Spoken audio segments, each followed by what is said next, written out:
Gracias, querida Carolina, querida Flavia, gracias a todos y a todas. Un gusto verles y poder compartir con ustedes algo de lo que trabajo en etnografía. La razón por la que, y aprovechando que la doctora Carolina Gilas nos menciona, a mí me interesa, digamos, escribo un blog sobre todo sobre métodos y sobre técnicas de aprendizaje, técnicas de investigación, y me interesa compartir los conocimientos que tengo urbi et orbi. Entonces, la razón por la que se graba esta charla es porque me gustaría hablar de etnografía y observación participante, sí en el estudio de reformas políticas, pero sobre todo que lo pueda ver un número más grande de investigadores e investigadoras. Entonces, quiero de nuevo agradecerle al Observatorio de Reformas Políticas de América Latina por la invitación al taller de análisis de datos al Instituto de Investigaciones Jurídicas de la UNAM, obviamente, pues a las profesoras Gilas y Heidelberg.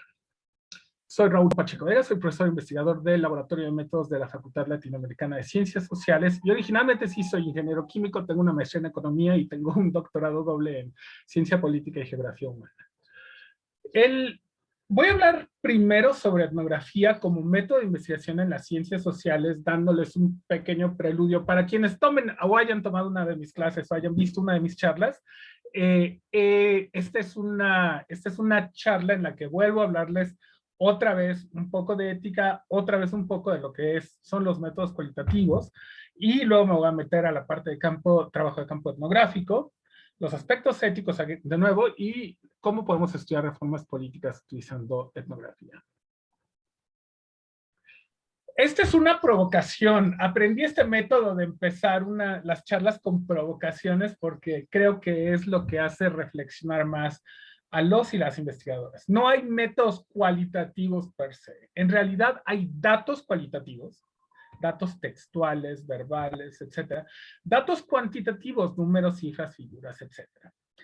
Y hay análisis de corte cualitativo y hay análisis de corte cuantitativo. Y quienes hayan tomado una clase de métodos mixtos conmigo saben que así es como empiezo mi clase precisamente. Les enseño cómo los métodos mixtos nos permiten combinar tipos de datos y tipos de análisis. Entonces, existen diferentes variedades y configuraciones de métodos de análisis y métodos de obtención de datos. La selección del método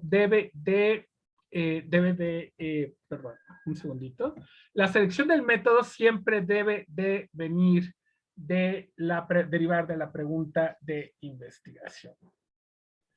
El método de investigación obviamente resulta de la pregunta de investigación. Me encanta poner memes en mis diapositivas porque se las mando a mis tesistas cuando están haciendo la tesis, y este meme dice: cuando mis estudiantes dicen, profe, voy a usar el método X antes de hacer su revisión de la literatura, y luego ya me dicen, no se asuste, profe, primero voy a leer. Y es cierto, la realidad es que a mí lo que más me desespera es, y me pasa frecuentemente, la gente que sabe que hago etnografía o que sabe que hago teoría de usos comunes, etcétera, tienden a pensar que porque trabajan conmigo van a utilizar un método X. Así no funcionan las cosas.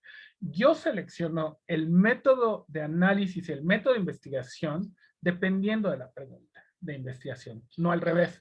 Yo no digo, ay, voy a ponerme a hacer etnografía de comunidades marginalizadas. No, esa no es la forma en la que hacemos ciencia social rigurosa y robusta. Entonces, siempre debemos de pensar en qué tipo de pregunta estamos buscando responder y cómo esa respuesta la podemos encontrar. Entonces, la respuesta siempre a la pregunta que me hacen mis estudiantes es, cuando ellos dicen, quiero estudiar algo con el método X o usar la teoría Y en la tesis, les digo, ¿qué es exactamente lo que quieres explicar? Y hay preguntas que son sumamente importantes y que son mucho más sencillas de responder cuando se utilizan métodos etnográficos. Por ejemplo, les voy a dar una pregunta que mucha gente no podemos entender. Es decir, ¿por qué la gente sigue saliendo a la calle en la pandemia? Eso pasó muchísimo menos en Canadá, pasa mucho menos en otros países, pero sigue pasando en México. ¿Por qué la gente está en la calle?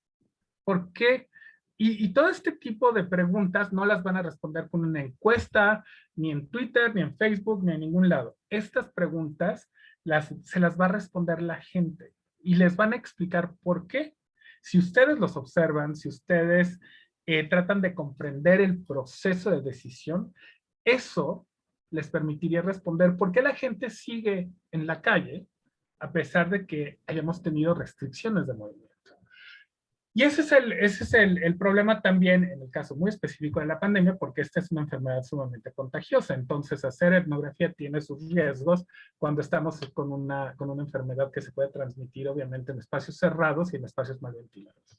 Pero bueno, esa es otra cosa que podemos discutir un poco más adelante.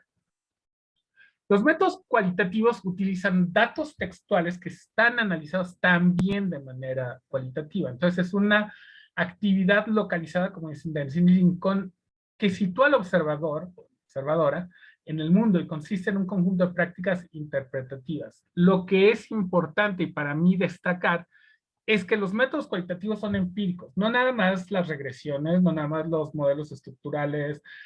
Todos los métodos cualitativos son empíricos porque tratan de capturar una realidad social, una realidad humana.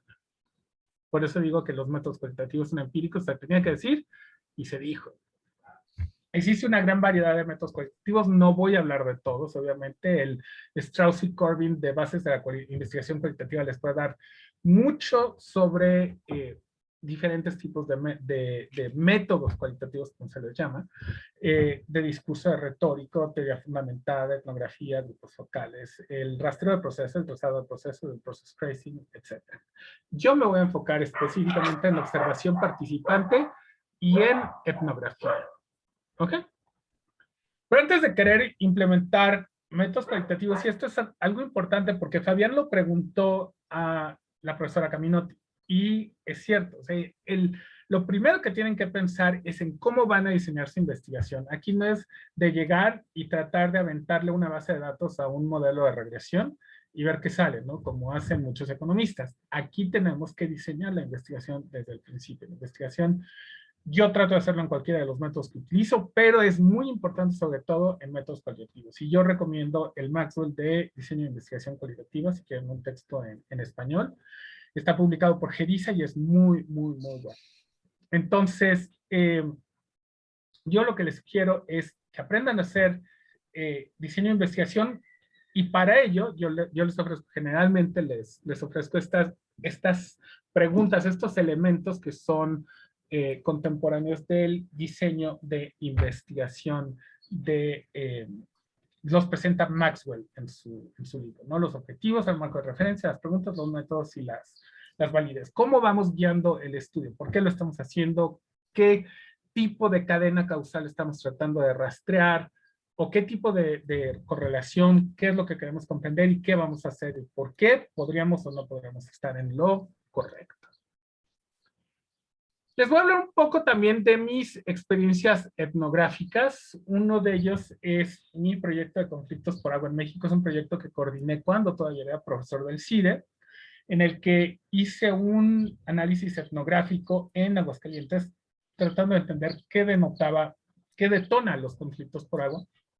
Y hice yo parte de diferentes etnografías profundas multisitiadas, de las que les puedo hablar un poquito más adelante. Entonces descubrí que, bueno, en Aguascalientes sí hay un conflicto, pero está invisibilizado porque no tenemos una sociedad civil robusta, y el agua en realidad es una moneda política que se utiliza para poder convencer a la gente de que estamos haciendo trabajo, digamos, por darles el derecho humano al agua. En realidad no es cierto. Entonces, todas estas disputas internas sobre si debe o no debe de haber suministro de agua, o a quién le corresponde la responsabilidad del suministro de agua, pues se invisibiliza, y bueno, eso lo pude detectar gracias a que utilicé métodos etnográficos.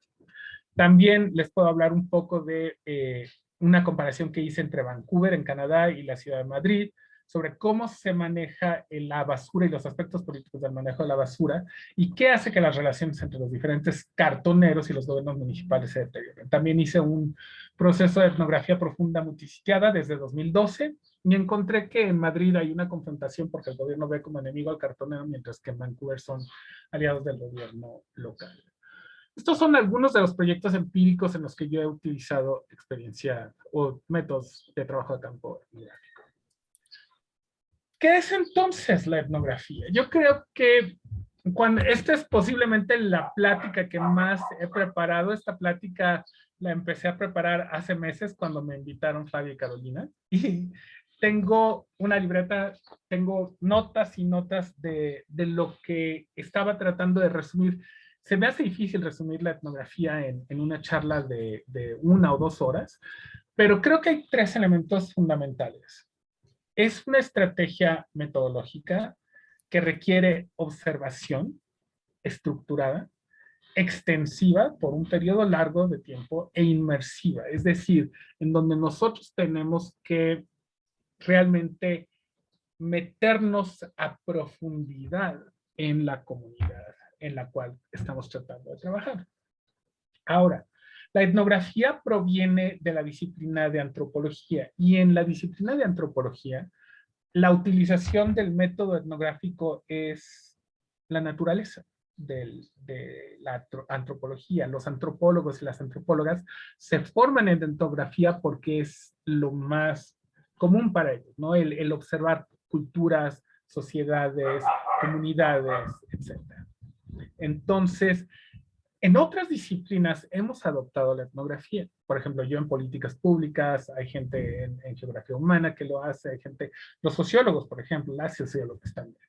Y la sociología adoptó la etnografía como la observación por periodos largos de tiempo, muy estructurada, muy sistemática, para estudiar procesos sociales. En cambio, la antropología estudia, digamos, culturas y mundos, ¿no? Entonces, de alguna manera provienen de diferentes ontologías y epistemologías, a pesar de que son el mismo método, de que es etnografía, de cualquier manera, tienen un poco de variación en las ontologías y en las epistemologías. Esto es importante que lo tengan en cuenta porque hay innovaciones metodológicas en la etnografía que posiblemente harían que se le erizara los cabellos de la espalda a un o una antropóloga. Porque no es etnografía, digamos, stricto sensu, ¿no? Pero sí son realmente métodos observacionales y métodos de captura de la información que son sumamente similares a la etnografía. Entonces, yo utilizo en esta presentación digamos, una sombrilla un poco más amplia. Yo hablo de etnografía, digamos, como la observación sistemática, extensiva, inmersiva, con el proviso de que, por ejemplo, en las etnografías rápidas, en los Rapid Ethnographic Assessments, las evaluaciones etnográficas rápidas, vienen los equipos, se quedan una semana en el sitio de investigación y luego salen, digamos, procesan todas sus notas de campo, etc. Entonces, como les comentaba, hay debates sobre qué se observa, sobre si se hace observación participativa o no participativa. La observación participativa, obviamente, en la observación participativa, él o la investigador o investigadora están adentro de la comunidad, están, digamos, inmersos e inmersas, pero en la observación como tal toman más distancia. Esto es un debate interesante sobre si debe haber observación participante o no en la etnografía tradicional. En la etnografía muy antropológica así se hace. En la antropología más sociológica, más geográfica, hay posibilidades de hacer observación que uno no esté participando, ¿no? Y esto es sobre todo más común en la etnografía, por ejemplo, de actividades ilícitas. Sí, en la etnografía, por ejemplo, de usuarios de drogas, en la etnografía de, digamos, otras actividades de tipo ilícito, de apuestas, gambling, etc.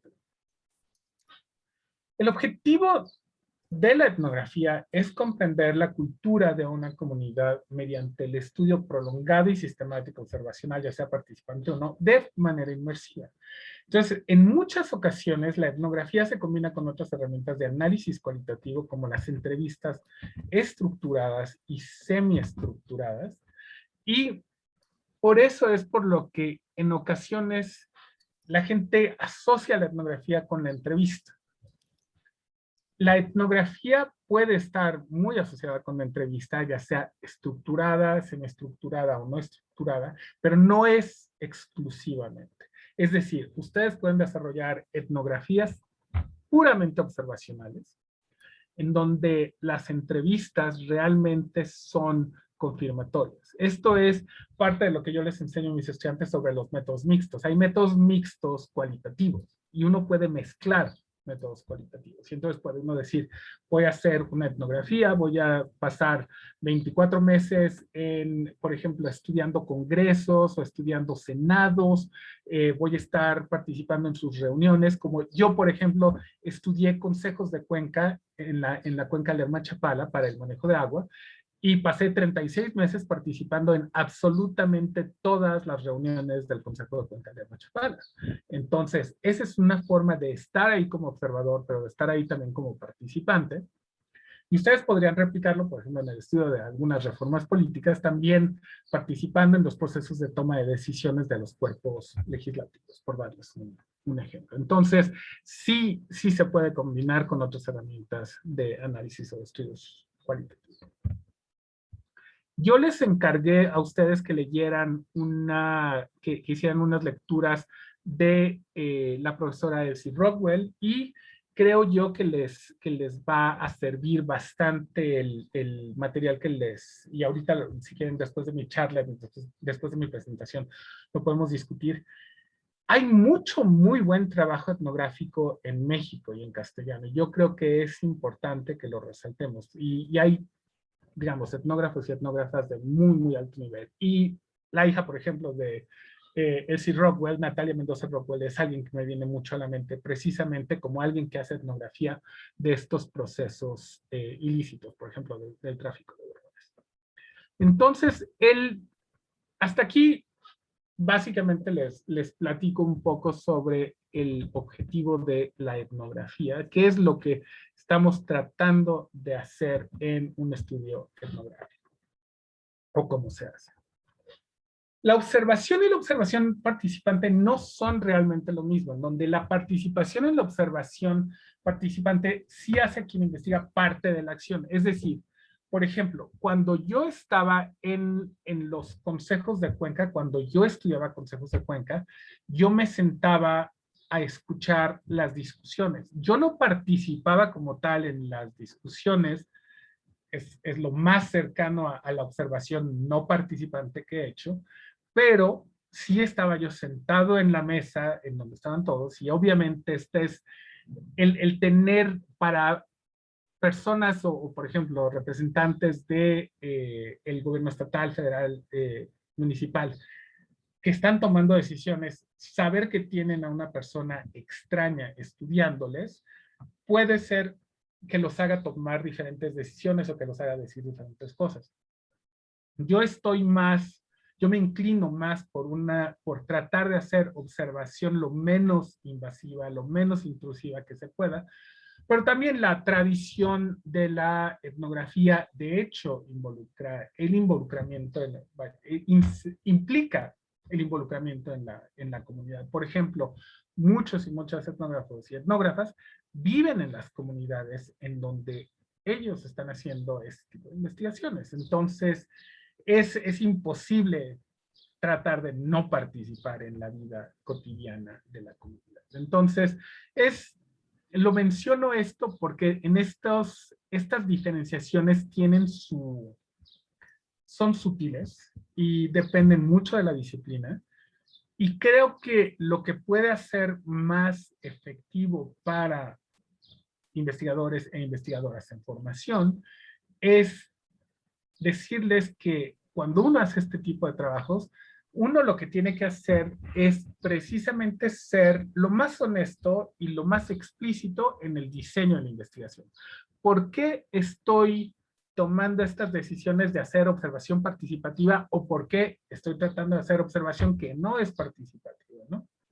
Y cómo el diseño diferenciado pudiera darme diferentes respuestas que iluminan el fenómeno social que estoy tratando de analizar.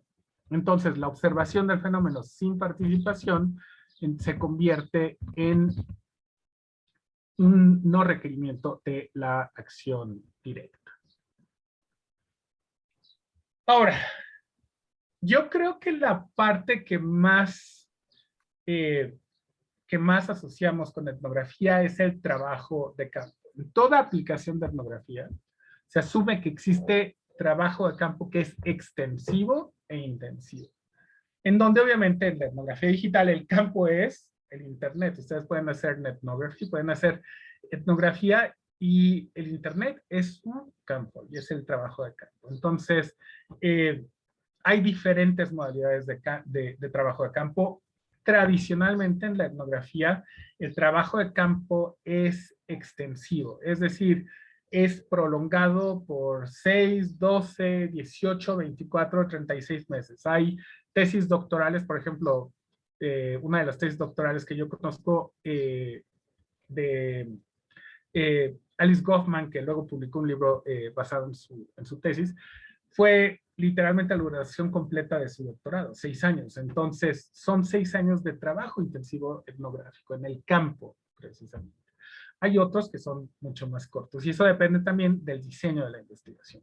Como en el caso, por ejemplo, de las evaluaciones etnográficas rápidas, donde hablamos de trabajo de campo en sesiones, en sesiones más cortas. Yo hice evaluaciones etnográficas rápidas con mi equipo de trabajo en conflictos precisamente por esa necesidad de tratar de entender diversos conflictos por agua al mismo tiempo. Entonces, nos íbamos todos y todas al trabajo de campo, durábamos 2 semanas, regresábamos, hablábamos de cómo estaban los procesos de conflicto, regresábamos, etc. Entonces, estas evaluaciones etnográficas rápidas les permiten a ustedes, digamos, entender y meterse, sumergirse totalmente en el proceso, en los procesos, lo más, digamos, de la manera más rápida que se pueda, ¿no? El requisito es que si se va a hacer etnografía, el requisito es que haya inmersión, que tengamos la confianza de la comunidad en la cual estamos trabajando y que tengamos conocimiento profundo de la comunidad en la cual estamos trabajando.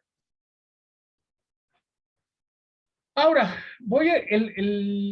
esta sección de mi presentación les va a hablar de una manera muy pragmática sobre cómo podemos hacer etnografía. Me parece que es importante hablar con ustedes, no solamente, digamos, de la manera teórica o de lo que es la etnografía desde la teoría, sino también un poco más pragmático. Entonces, de manera muy pragmática, cuando ustedes piensen en hacer trabajo etnográfico, es importante conocer la comunidad de interés y tener o construir conexiones y contactos que nos permitan el acceso, lo que se les llaman los brokers.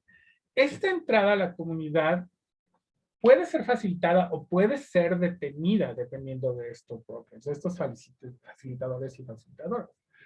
¿Por qué lo menciono? Porque este trabajo de campo, el trabajo de campo etnográfico, requiere la construcción de confianza muy profunda.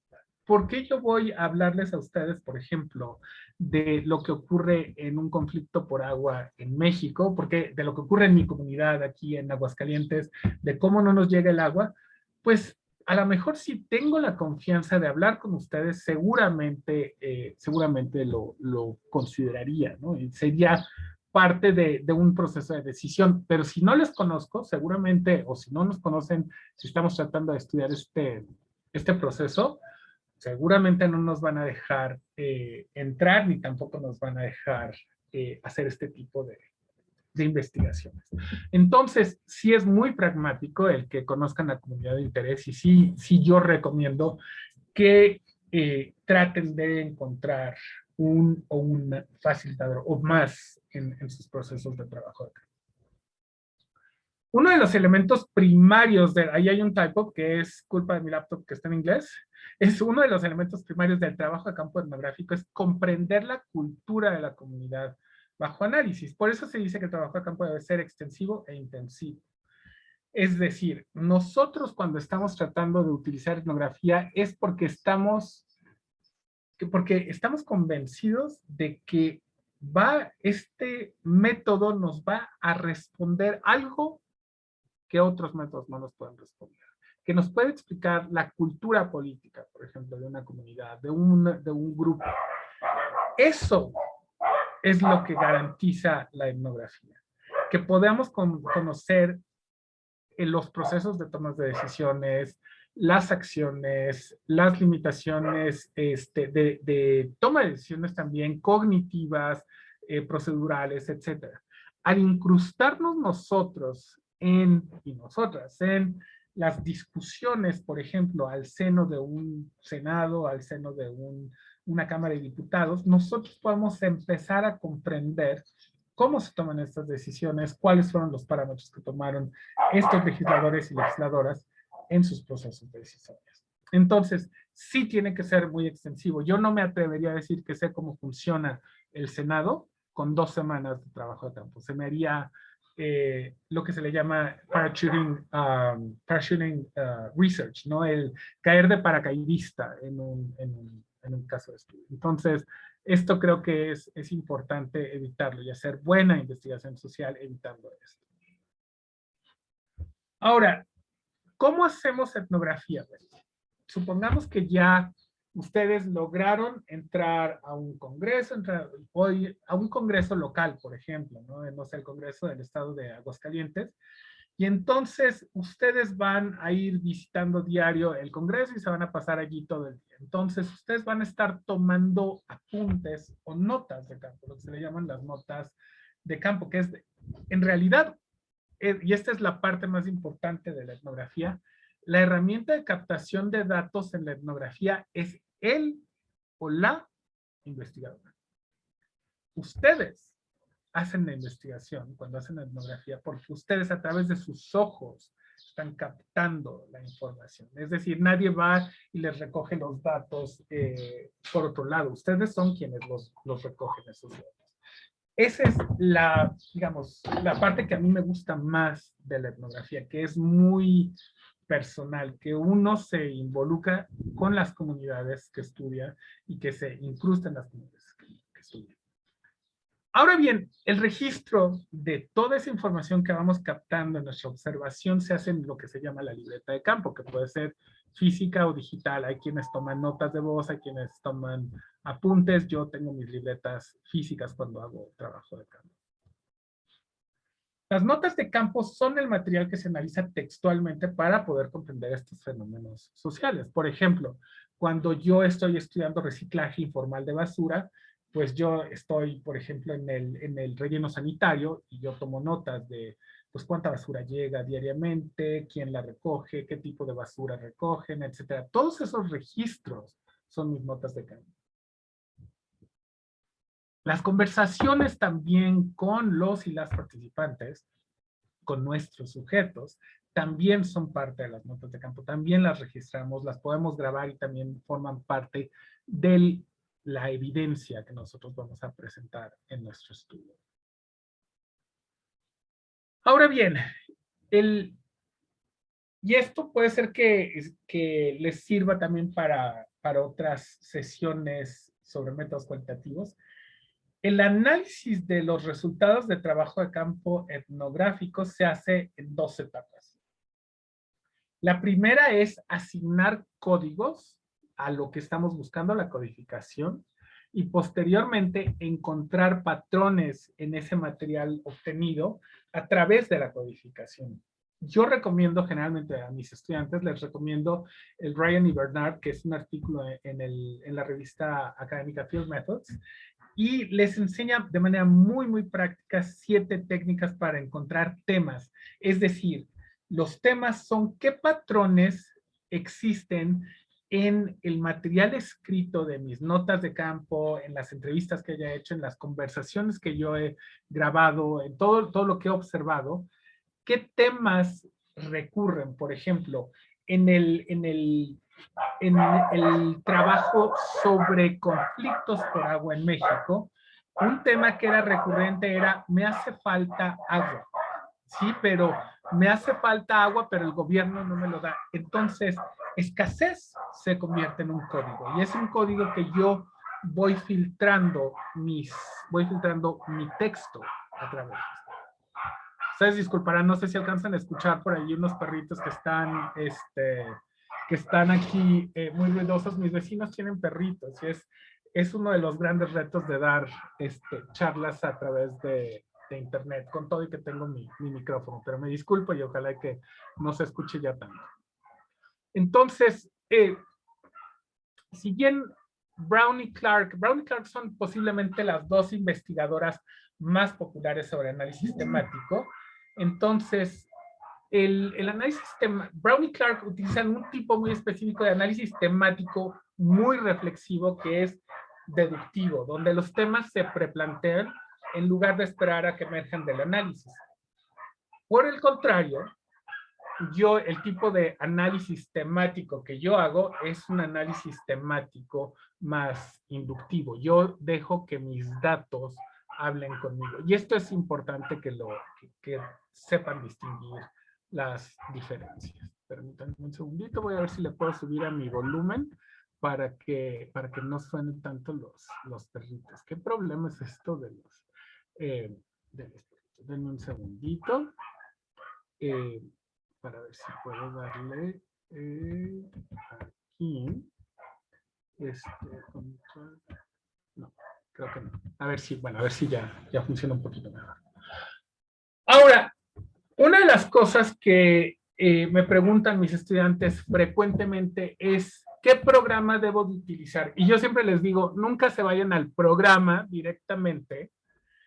Piensen primero en encontrar esos patrones y en encontrar esos códigos manualmente.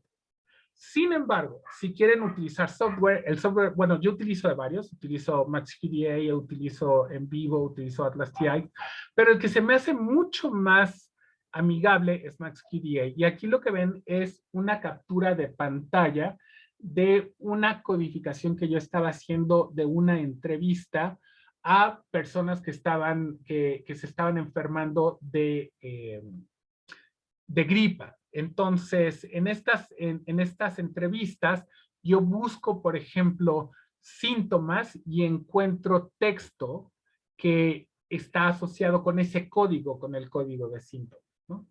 Y esta codificación a mí me permite encontrar qué tanto se repite un mismo código y qué tanto se repite qué temas, qué patrones se empiezan a encontrar. Entonces, por ejemplo, si yo entrevisto gente, si esta fuera una etnografía hospitalaria, seguramente encontraría miedo al hospital, ¿no? Como un código fundamental. ¿Por qué? Porque es recurrente en las entrevistas que se hace a personas que se tratan en hospitales. Le tienen miedo al hospital. Y eso es muy claro, ustedes lo ven en la pandemia de COVID-19. Si ustedes entrevistan gente que se haya enfermado de COVID, lo que más van a encontrar es que les dicen, no, es que yo no quería que me llevaran al hospital porque luego me muero, ¿no? O sea, me muero en el hospital. Entonces hay este miedo al hospital. Eso es un código que ustedes pueden entonces seleccionar y escanear todas sus entrevistas para ver quiénes más, cuántos participantes hablan de este miedo al hospital, etcétera, este miedo de contagiarse de COVID, etcétera. Y esto es muy interesante porque eso les permite, les pinta digamos, un panorama mucho más amplio, ¿no? El panorama de cómo hacemos, cómo comprendemos el comportamiento y los procesos decisorios de las personas, pues a través precisamente de este tipo de entrevistas o también de observación de sus comportamientos, de lo que dicen, etc.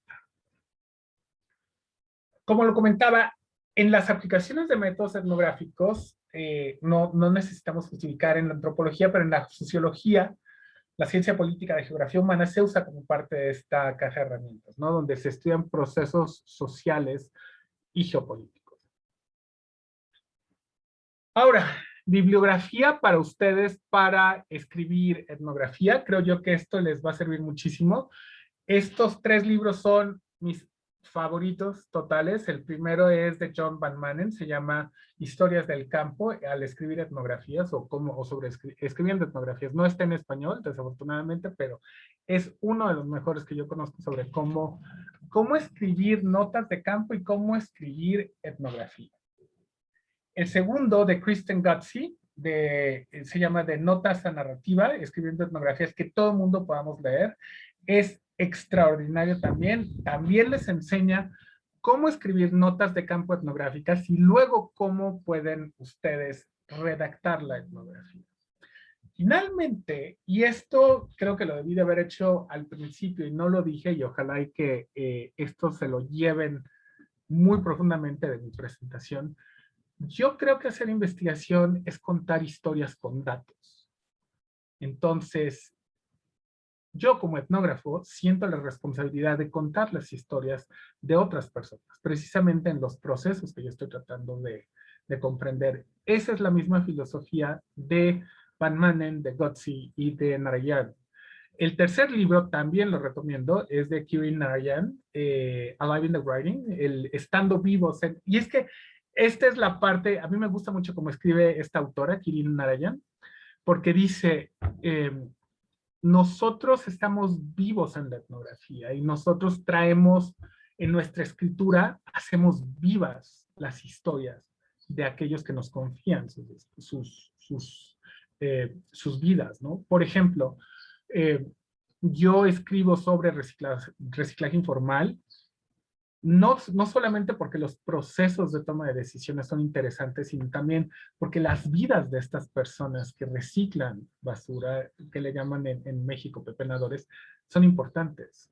Y esas historias que tienen que contar son historias que yo quiero poner, digamos, en el papel, que yo quiero resaltar. No darles voz, sino elevar sus voces, que también es otra forma de pensar metodológicamente, ¿no? Yo no creo que un o una investigador o investigadora deba de elevar una voz, más bien no debe de sustituir la voz del entrevistado o de la persona a la cual estamos estudiando, las comunidades y demás, debe más bien elevar esas voces, ¿no? Debe darles un lugar en la discusión académica, no sustituirlas. Creo yo que eso es importante, sobre todo cuando estamos hablando de metodologías decolonizadoras, de metodologías que son menos extractivas, menos invasivas. La antropología se ha caracterizado por esa extracción en realidad. Bueno, uno es antropólogo o antropóloga, va y se va a un lugar remoto, exótico, y empieza a entender la cultura de ese lugar. Entonces, sobre todo en la antropología social. Entonces, esta visión ya más moderna de cómo hacemos investigación social, que no es extractiva, es el tipo de investigación que Van Manen, Narayan y Gozzi promueven y cómo se debe escribir la etnografía. Espero que vayamos bien en tiempo. Creo que sí vamos bien en tiempo. Entonces, les voy a platicar algunos ejemplos de aplicaciones de etnografía y luego me voy a ir a la parte de etnografía política, que es, yo creo, lo que más les interesa a ustedes en el Observatorio de Reformas Políticas. Esta cita es de un artículo reciente en el que y lo quise traer precisamente por lo importante de la pandemia. Nosotros, si ustedes lo ven en Twitter, en los medios, etcétera, se habla muchísimo de cómo los héroes médicos y las heroínas enfermeras o enfermeros también, y las doctoras y demás. Y en realidad, yo creo que nadie se había sentado a pensar y a ponerse a preguntarles a los médicos, bueno, ¿tú te sientes héroe en realidad o te sientes heroína? Lo que hicieron estos investigadores, Halbert, Jensen y Larsen, fue hacer eso precisamente. Se fueron a hacer etnografía en un hospital.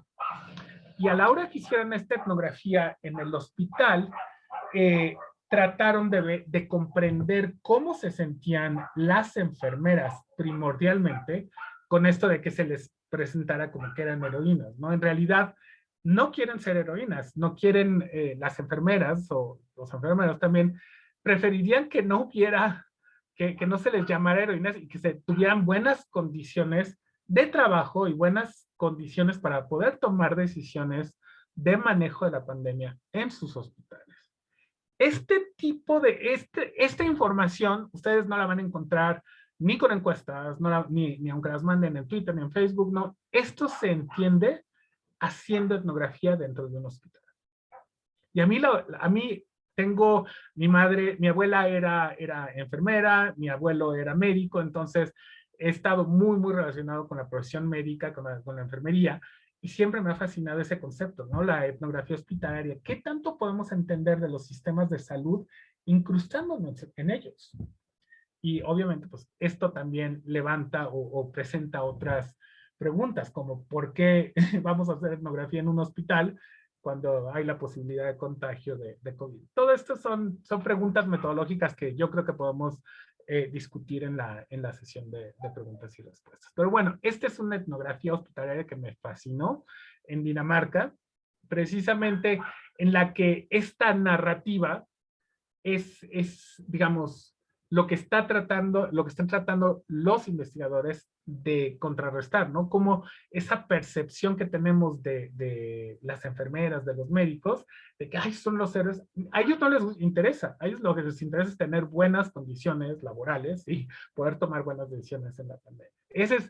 Y es muy interesante porque leyendo esto resuena con mi propia experiencia hablando con enfermeras y con médicos que han estado en área COVID. Una de mis comadres es enfermera y también ha estado en área de COVID y ella expresa exactamente este mismo sentimiento. Dice, a mí no me interesa que me digan heroína, a mí lo que me interesa es tener una planta, una base y que se nos dé material de protección, etc. Estos son el tipo de preguntas, cómo realmente toman decisiones las enfermeras, los médicos, que se pueden entender usando etnografía. Otras etnografías que a mí se me han hecho muy interesantes, por ejemplo, un análisis de sistemas agroalimentarios en el Caribe, que se me hizo muy interesante con programas de nutrición escolar, en donde lo que demuestran, siempre hay estos programas que ustedes ven promovidos por las agencias de desarrollo internacional que dicen, es que vamos a hacer una intervención nutricional en X o Y escuelas. Y la realidad es que estos diseños vienen desde el norte global y vienen con una perspectiva del norte global y no entienden realmente cómo esas intervenciones pueden exacerbar desigualdades en el sur global. Y esto se puede entender precisamente utilizando análisis etnográfico, como lo hacen Wilson y McLennan. Dos etnografías políticas que se me hicieron súper interesantes es este artículo de Prater y de Oosterlink, que sobre cómo los migrantes en Bélgica, que son extranjeros en realidad, logran crear ciudadanía de facto en Bélgica a través de la provisión de un servicio comunitario, que es una cocina colectiva. Entonces, se me hizo sumamente interesante cómo en este caso los investigadores trataron de comprender cómo operan y cómo sobreviven estos migrantes y estos refugiados en Bélgica. Y estos son etnografías políticas, porque en realidad lo que estamos viendo son procesos políticos de exclusión, por ejemplo, de ciudades. Kathy Kramer, el libro de Politics of Resentment, es un libro muy bueno sobre cómo existió un movimiento de Trump, ¿no? Cómo es posible que haya, digamos, residentes que elijan oficiales que no los representan. O sea, la gente, ¿por qué un votante rural votaría por alguien como Trump? ¿Sí? En realidad es un proceso complejo de política de resentimiento en donde el votante rural vota en contra de de lo que le beneficiaría a él o a ella. Y lo que hizo Kathy Kramer fue precisamente pasarse 3 años haciendo este tipo de entrevistas en comunidades rurales, este tipo de entrevistas, de observación, de reuniones y demás. A mí me pasó algo muy interesante. En un vuelo a Houston me senté con un migrante mexicano y este migrante mexicano era un votante de Trump. Y era una cosa muy interesante. En el vuelo fueron 2 horas de conversación sobre cómo es posible que los latinos aprueben a Trump. Y bueno, hay gente latina que vota por Trump. Entonces son paradojas que son muy interesantes de entender, que los métodos cuantitativos no nos dan tanto conocimiento como los métodos cualitativos. Entonces la etnografía política es fundamentalmente la utilización de métodos etnográficos para comprender procesos políticos, específicamente el poder. En un artículo que envié recientemente a Dictamen, hablé sobre lo político y los procesos políticos. Si ustedes reducen lo político a 2 cosas, son conflictos y poder. Eso, lo que es político, en lo que hay político, hay conflicto y hay diferencias de poder. Entonces, la etnografía política les permite precisamente comprender digamos, estas divergencias de poder, estas diferenciales, y cómo entran en conflicto diferentes actores precisamente para controlar ese poder. Uno de los libros que me gustó más, una etnografía política de las relaciones de poder y laborales en el trabajo de reciclaje informal y formal de basura en Dakar, Senegal, es este libro de Rosalind Frederick, que es muy similar a los míos en el sentido de que ambos tratamos de entender la dinámica sociopolítica del reciclaje de... Eh, Dos etnografías políticas que yo creo que son cercanas a nosotros, a ustedes sobre todo, que les interesan las reformas políticas, son esta de Trudy Hajim, que es sobre el clientelismo político, en donde la autora se incrusta precisamente en un pueblito mexicano, en donde el PRI logra volver a ganar, en un municipio muy chiquito en donde ya había perdido en alguna ocasión. Entonces, ¿por qué toman estas decisiones los votantes? Pues es interesante estudiarlo precisamente incrustándose en un pueblo y tratando de entender sus procesos de decisión. Y el otro es de Bob Miller y de Paler sobre rupturas democráticas y resultados electorales en la elección en Ghana en el 2016. Son temas interesantísimos. No es para nada lo que yo trabajo, pero se me hicieron muy interesantes porque son aplicaciones muy claras que pueden luego, yo creo, trasladarse a la forma en la que estudiamos reformas políticas. Ahora, perdón, nada más déjenme hacer una pausa. Caro, ¿cómo cuánto más tengo de charla para poder, nada más para medir mis tiempos? Tenemos una hora más, pero nada más quería... Exactamente una hora más. Puedes distribuirla, por supuesto, como consideres. Ok. Muy bien. Entonces, ¿qué les parece si les platico un poquito sobre cómo hacer etnografía? Trato de cerrar y tenemos el resto como para hacerlo un poquito más informal, el resto de la charla para platicar sobre los textos que asigné y sobre sus impresiones de mi charla. Bien, entonces, ¿cómo se hace etnografía? Perdón que no los traduje porque es más, creo yo que es más problemático tratar de traducirlos. En el 2020, el año pasado, publiqué un capítulo en el manual de investigación sobre análisis comparativo de políticas públicas, donde sugiero que un diseño de investigación tiene que ser apropiado para esta pregunta y en qué casos sea posible realizar etnografía y en dónde no. Entonces, eh, estos son los pasos que yo sugiero que podemos tomar y yo creo que se pueden hacer estos pasos también en estudios de reformas políticas. Uno, proponer una pregunta de investigación de análisis de políticas. Dos, seleccionar las poblaciones objetivo, las comunidades, los países y los casos de estudio. Dado el Observatorio de Reformas Políticas, creo yo que ustedes tienen una gran capacidad de expandirse fuertemente. Tres, decidir enfoques investigativos específicos, estrategias de trabajo de campo y la composición de sus equipos. Cuatro, preparar los protocolos de entrevista, de preguntas abiertas. Aquí también debí de haber incluido el protocolo de observación y de toma de apuntes, de toma de notas de campo. Cómo se va a entrar al campo, cómo se va a construir digamos, la confianza a través del compromiso con la comunidad.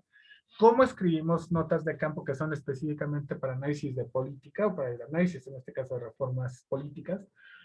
Cómo sintetizamos los datos, sintetizar los datos de las notas de campo y analizarlas con un lente, en este caso, en el caso que yo estudio, de tipo de análisis comparativo de políticas públicas y finalmente reportarlos para tomadores de políticas.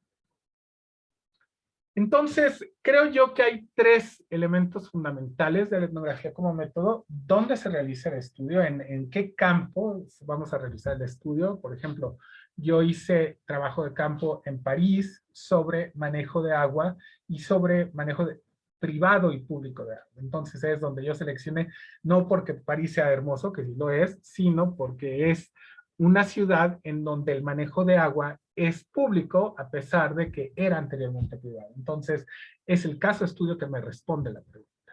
¿Quiénes participan en la investigación? ¿Por qué seleccioné yo, por ejemplo, observar la forma en que se tomaban las decisiones en Eau de Paris.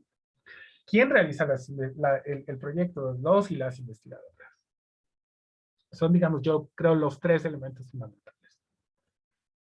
Algunas palabras clave de la etnografía, y estas las pongo aquí en pantalla con la idea de que podamos regresar a ellas en algún momento, porque creo yo que estas palabras clave sintetizan, tal vez no totalmente, pero sintetizan una gran parte de cómo pensamos sobre etnografía. Consentimiento, cuidar a nuestras comunidades, no hacer daño, construir confianza, colaboración, confidencialidad, dimensiones afectivas. Yo me encariñé muchísimo, por ejemplo, me he encariñado con recicladores y recicladoras informales. Entonces, la dimensión afectiva también ocurre en la etnografía y es importante. La posicionalidad, ¿no? La distancia que yo tengo y la posición en la que me encuentro yo como un investigador de una institución prestigiada con respecto a comunidades más marginalizadas o vulnerables. O incluso con élites, ¿no? Que también se hace etnografía de la reflexividad, el estar reflexionando, el estar entrando y saliendo del campo conceptualmente, pero también metodológicamente. Cómo hacemos que nuestra posicionalidad respete precisamente esa diferencia, ese diferencial de poder, ese diferencial entre quienes nosotros entrevistamos y quienes construyen sus vidas, ¿no? Entonces son algunas palabras clave a las que podemos regresar un poco más tarde. Me gustaría que tuviéramos, digamos, una conversación más o menos extensiva. Entonces voy a tratar de cerrar y regresar a algunas de mis diapositivas en el momento en el que como me gustaría más bien que empezáramos ahorita a dialogar un poco, como para que no se cansen de tanto que estoy hable y hable y hable. Caro, si quieres pausar en este momento la grabación, dialogas. Entonces, quisiera hablar un poco de ética de conducir investigación en humanos, porque esto cimenta la discusión sobre ética en la etnografía. Todo esto se remonta a 3 experimentos en seres humanos sin consentimiento informado y con guías muy poco éticas. Por ejemplo, el experimento Tuskegee le inyectaron la bacteria de sífilis a ciudadanos estadounidenses afroamericanos e hicieron un experimento para ver cómo les afectaba el tratamiento o el no tratamiento. Imagínense, hubo gente que se murió de sífilis porque al CDC, al Center for Disease Control de Estados Unidos, se le ocurrió que esto era una buena idea, ¿no? Provocarle sífilis a una comunidad de africanos, de afroamericanos, ¿no? Se me hace, ahorita lo pensamos y dice uno, qué barbaridad, ¿no? Pero a ellos se les hizo una buena idea. El experimento de Stanford de comportamiento de prisiones, el experimento Milgram de obediencia a la autoridad, son experimentos que han ido empujando la importancia de tener guías éticas para la investigación en humanos. Todo esto derivó en la producción de un reporte, el Vermont Report, que es sobre principios éticos y las guías de protección a los sujetos humanos. Este reporte establece 3 principios. Uno, de respeto a las personas, que les permite elegir participar en la investigación o no, tener consentimiento informado de qué trata la investigación, para qué la estamos haciendo, y entender que las personas vulnerables tienen riesgos y cómo limitar esos riesgos o disminuirlos o totalmente eliminarlos, que se relaciona con el segundo principio, que es el de beneficencia, el principio de no dañar, el principio de do not harm. Y este principio busca maximizar los beneficios con la investigación social y minimizar el riesgo a participantes y a la sociedad. Finalmente, el tercer principio del Vermont Report es el de justicia, donde se debe seleccionar sujetos de forma equitativa y ningún grupo debe tener exceso de carga. Esto es en teoría, ¿no? Porque, por ejemplo, si nosotros estamos haciendo etnografía del trabajo de cuidados, ni modo de que tratemos de seleccionar una muestra representativa de 50% mujeres y 50% hombres. La mujer desproporcionadamente es responsable del cuidado en la casa, entonces nosotros tenemos que muestrar a ese respecto, pero también tenemos que seguir guías que disminuyan la carga, o sea, no agregarle carga a las personas que están cuidando. Imagínense, aparte de esto, genera una tensión muy interesante, ¿no? Por un lado, hay que visibilizar el trabajo de cuidado que es muy invisible, pero por el otro lado tampoco no hay que cargarle la mano a las mujeres que están haciendo cuidado, todavía entrevistándolas, etc. Entonces, es el principio del trade-off, ¿no? ¿Qué ganamos y qué perdemos con la investigación? Si quieren, ahorita lo comentamos hacia el final de la charla, en una conversación que tuve recientemente con Forrest Stewart de Stanford University, le comentaba yo que comentábamos los dos, que hay ciertos proyectos que no puede uno dejar de hacer, ¿no? O sea, la pérdida del conocimiento, el no elevar y visibilizar estas historias es mayor si no hacemos el estudio. Entonces, se me hace que es un principio muy importante, ¿no? También yo creo eso con respecto a la etnografía del trabajo de cuidado. El viernes pasado estuve en conversación con Ana Paula Gutiérrez de St. Andrews University en Escocia. Ana es mexicana e hizo una etnografía de trabajadoras domésticas y trabajadoras sexuales en Londres. Y ella dice, bueno, es que realmente yo también sentía esa necesidad de hacer esta etnografía y de elevar las voces de estas trabajadoras que son tan marginalizadas, sobre todo por su situación migratoria tan precaria, ¿no? Entonces, eso es algo que, y yo respeto mucho ese tipo de investigación, ¿no? Donde se hace porque, pues, estamos tratando de beneficiar a la comunidad, que era precisamente lo que decía Erika. Mecanismos de protección, cómo protegemos la ética y cómo nos garantizamos que haya manejo ético. Bueno, esto normalmente se hace a través de comités de revisión institucionales, los Institutional Review Boards, que en Canadá, que fue donde hice el doctorado, se guían por las Fair Council Guidelines. Son guías para los tres consejos de ciencias naturales, ciencias sociales y salud, sobre cómo conducimos investigación, conducta ética y para hacer investigación involucrando seres humanos. Entonces, yo creo que cada universidad debería tener IRB, no todas la tienen. En México, esta es una conversación que todavía apenas estamos empezando a tener, y yo creo que cualquier proyecto debe pasar por todos los filtros, ¿no? O sea, lo que se dice en inglés, clearing everyone's IRBs, que todos los comités de revisión institucional de todas las instituciones involucradas lo pasen. Obviamente esto involucra consentimiento informado, que es obtener aprobación de entrar al campo, obtener entrada, el acceso al campo y obtener el consentimiento. Todo esto es fundamental. Entonces yo creo que la ética debe permear todo el proceso de investigación, desde el diseño de investigación hasta la responsabilidad de los investigadores, que era lo que comentaba la doctora López, ¿no? En este momento, la responsabilidad de los investigadores e investigadoras hacia comunidades e individuos. Mi colega Marcela Torres Wong de Flaxo está trabajando ahorita algo sobre voz y representación. ¿Cómo le hacemos para que no obscurezcamos las voces o no acallemos las voces de nuestros sujetos y de nuestras sujetas, sino más bien los elevemos? Yo Kate Pariso de University of Guelph y un servidor, propusimos un modelo de etnografía que le llamamos la etnografía doblemente comprometida, donde sugerimos que los y las investigadoras deben de estar continuamente reflexionando su posicionalidad, reflexividad y su rol como participantes dentro y afuera, en una etnografía que se comprometa de dos maneras, que se comprometa con la ciencia, pero también se comprometa con la comunidad y con sus sujetos. Y a quien le interese, les pongo ahorita en el chat la liga, es un artículo de acceso abierto y les puede ser de interés. Etnografía en el estudio de recursos de reformas políticas en el hoy, día y a futuro. Yo creo que dado que el estudio de reformas políticas tiene una visión de largo plazo, realizar investigaciones con etnografía me parece una estrategia metodológica relevante y útil. Obviamente, el acceso a comunidades de interés, el mantenimiento de una visión ética y el discernimiento de oportunidades para transparencia y replicación son consideraciones sumamente importantes.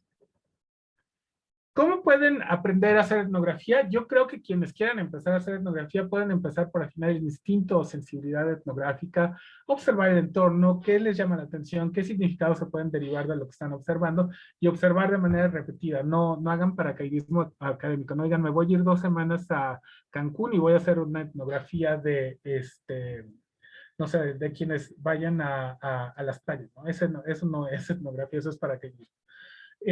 el trabajo es fundamental de campo, pero no debemos, creo yo, enviar a nuestros estudiantes, eso lo digo para nosotros los que somos profesores, hasta que sepan por qué y cómo van a entrar al campo. Yo creo que eso es súper importante, el hacer mentoría, el hacer supervisión de estudiantes. Nosotros tenemos que decirles en qué momento deben de entrar al campo, cómo darles ayuda, darles supervisión. Yo me llevo a mis estudiantes cuando vamos a hacer trabajo de campo, cuando yo voy a hacer trabajo de campo. Entonces creo que es importante. Eh, Obviamente todo esto nos lleva a hacer preguntas, ¿no? De los dilemas éticos para la etnografía, si debemos realizar trabajo etnográfico en comunidades marginalizadas, qué precauciones debemos de tomar para proteger dichas investigaciones y cómo protegemos a estas personas altamente vulnerables. Independientemente de que me eche yo mi propio cebollazo, recomiendo el libro de la profesora Lian Putong, se llama Researching the Vulnerable, y ahorita les voy a poner la liga en el chat. Es un libro extraordinario por una investigadora del sur global sobre cómo podemos proteger a las comunidades vulnerables y a las comunidades del sur global. Entonces creo yo que es súper importante y qué bueno que estemos discutiendo los dilemas éticos. Creo que esto es todo. Ahora sí, si quieren podemos terminar la grabación. Me gustaría que platicáramos un poquito más. Gracias.